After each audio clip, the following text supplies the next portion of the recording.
Bonjour et bienvenue à une autre petite section de notre cours de sciences sociales, 10e année en immersion française.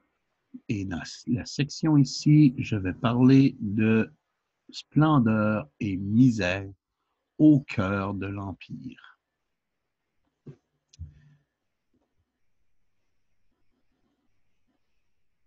Les splendeurs de Rome, comme il y avait des belles choses à Rome. Il y avait des choses qui étaient vraiment, vraiment extraordinaires. C'était une ville qui était extrêmement riche, qui avait beaucoup de belles, belles choses qui se passaient là.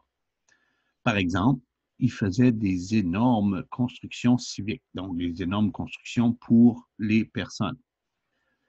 Et entre autres, le Colisée qu'on peut même voir encore aujourd'hui, qui a été fait par les Romains dans le temps des Romains.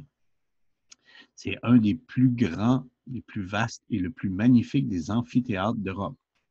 Il est capable d'accueillir 50 000 spectateurs. Donc, on pouvait facilement avoir 50 000 personnes au Colisée. Imagine. Le Circus Maximus aussi, j'en ai parlé un petit peu dans les autres vidéos.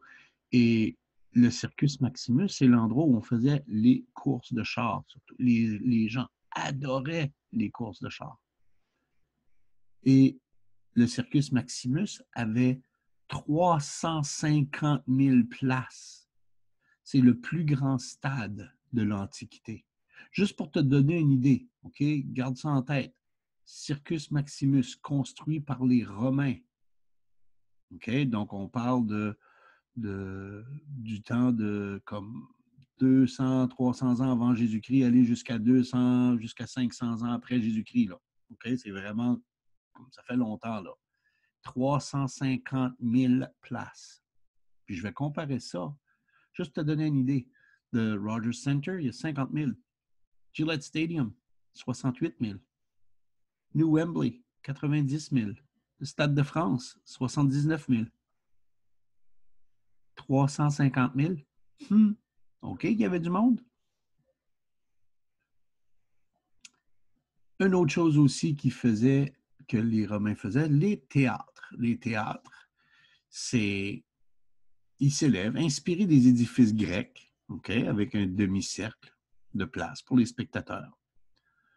On y joue les tragédies, mais la foule, elle, préfère les comédies légères et les pantomimes grossières. Donc, c'est vraiment comme les gens aiment les comédies, aiment rire, euh, aiment justement aiment moins les tragédies que les Grecs. Les Grecs aimaient plus les tragédies, eux autres. Eux autres, c'était plus des dramaturges, donc ils faisaient plus du drame, alors que les Romains, eux autres, étaient plus des comédies qu'ils faisaient. C'est ça qui est la grosse différence entre les Grecs et les Romains.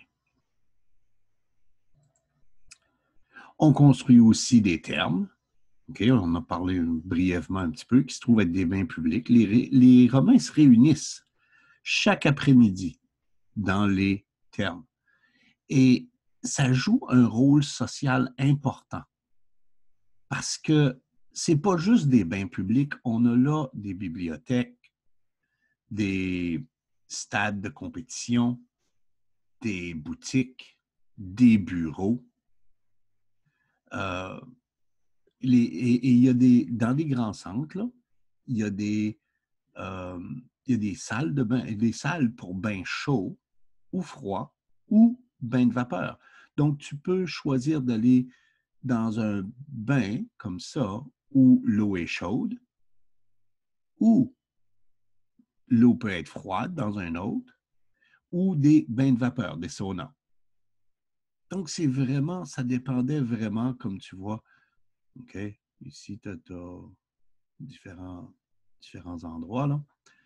Et chacun de ces endroits-là, chacun de ces termes-là était super important parce que les Romains aimaient beaucoup les bains publics parce que pour eux autres, l'hygiène était quand même assez importante. Donc, c'était important pour eux autres d'être propres. C'est mieux que, qu'est-ce que certaines choses qu'on voit, certaines choses qu'on voit aujourd'hui. Les Romains étaient très propres pour ça. Pour les besoins des thermes et pour la santé des citadins, l'eau est vitale. Donc, ça prend de l'eau. Rome, seulement la ville de Rome, est alimentée par 12 aqueducs, okay, qui fournissent en moyenne 10 litres d'eau par personne par jour. Donc, pense-y, là, dans le temps des Romains, avec des constructions comme tu vois ici, les choses que les Romains ont faites pour apporter l'eau, ils avaient moyen d'avoir 10 litres par personne par jour. C'est plus que qu'est-ce qu'ils reçoivent à Rome aujourd'hui.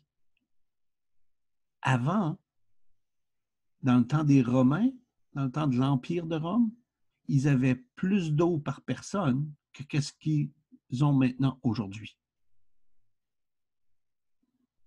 C'est pour dire comment efficace est-ce que c'était ce système-là.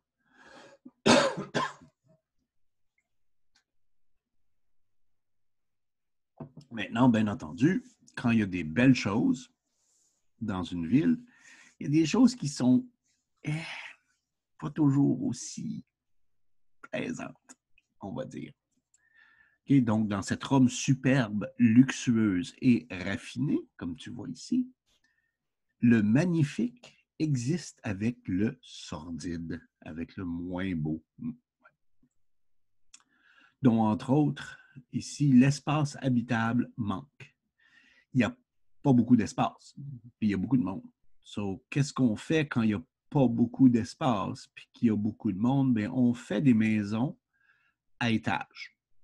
Au lieu d'avoir juste une maison, on a qu'est-ce qu'on appelle des blocs appartements, apartment buildings. Mais, et ça c'est important de comprendre la différence, aujourd'hui, tu peux avoir des beaux appartements. Tu n'es pas obligé d'être dans une maison pour avoir un bel appartement. Dans ce temps-là, c'était pas comme ça. Pas du tout. Donc, les maisons, il y avait 5 ou 6 étages qu'on appelle des insulae, et c'est des îles de personnes. Comme c'est vraiment un bloc avec un paquet de monde qui habite dedans.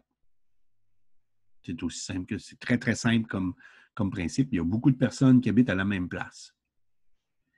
Il y a des rues qui sont longues, okay, ils s'allongent, ils sont étroites et obscures. Donc, il n'y a vraiment pas beaucoup de place entre les bâtiments. Et ça veut dire qu'il y a beaucoup plus de possibilités de se faire attaquer là. C'est difficile, c'est pas très propre dans ces rues-là. C'est très, très difficile à vivre là. Et entre ces bâtiments divisés, oui, c'est ça, entre les bâtiments, et c'est divisé en petits logements. C'est vraiment tout petit. Qu'est-ce qu'ils vivent dedans? C'est vraiment, vraiment petit, petit, petit. Les gens sont coincés dans des petits appartements sales. C'est pas propre dans ça. On ne peut pas vraiment faire de ménage. Qu'est-ce que tu fais avec tes choses? Tu les jettes par la fenêtre dans les rues? Yep. Et il y a un manque de fenêtres, bien entendu, donc c'est difficile de voir dehors ou d'avoir de l'air de l'extérieur. Et les insulés sont aussi très vulnérables au feu. Il n'y a pas d'électricité, donc comment est-ce qu'on fait cuire les choses? On fait du feu. Qu'est-ce qui arrive quand tu fais du feu? Ben, ça risque de brûler. Donc, c'est vraiment comme ça. Pour comparer, je vais te donner une petite comparaison ici. Les gens riches possèdent une maison, qu'est-ce qu'on appelle un domus. OK? Quand on parle en français, on dit un domicile, une maison. OK? C'est le bon mot pour dire une maison, un domicile. Domus, ça vient de là. Ça vient du mot domus. Les plus chanceux ont même une villa à la campagne.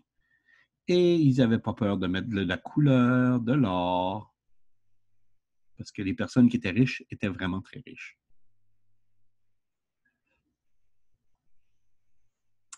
Maintenant, question révision.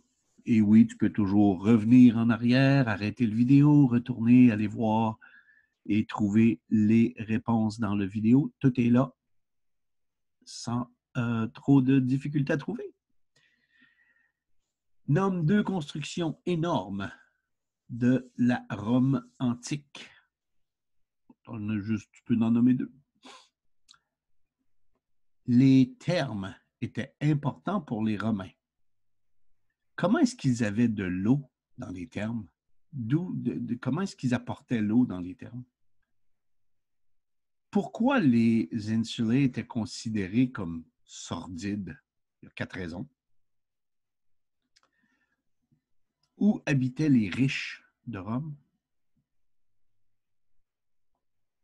Comment s'appelle leur habitation? OK? Et voilà, c'est un autre petit vidéo très rapide qu'on vient de terminer ici. Et bien, j'espère que ça va bien aller pour toi. So, fais attention à toi et à la prochaine.